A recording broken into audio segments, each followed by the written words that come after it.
Hey everyone, welcome to my channel. If you're new here, please like and subscribe. If you're not new to my channel, thank you so much for your support.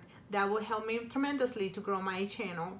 If you like what you see, make sure you hit that red button and the bell next to it so you can get notified when I upload new videos. If you have a suggestion on what you would like me to make, I would like to hear from you on the comments below.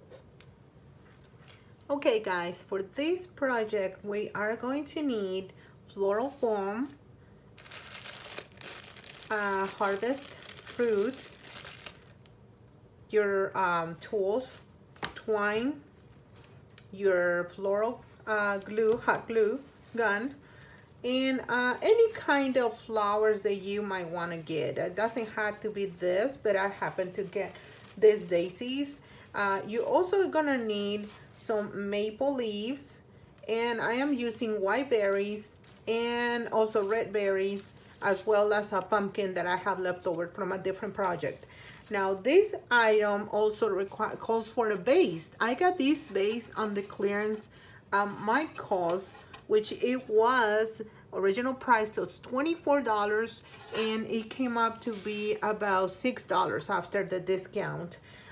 You're also gonna need these wine, plastic wine glasses that I got at the dollar store.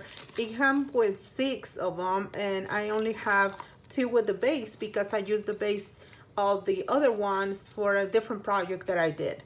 So yeah, let's get it going.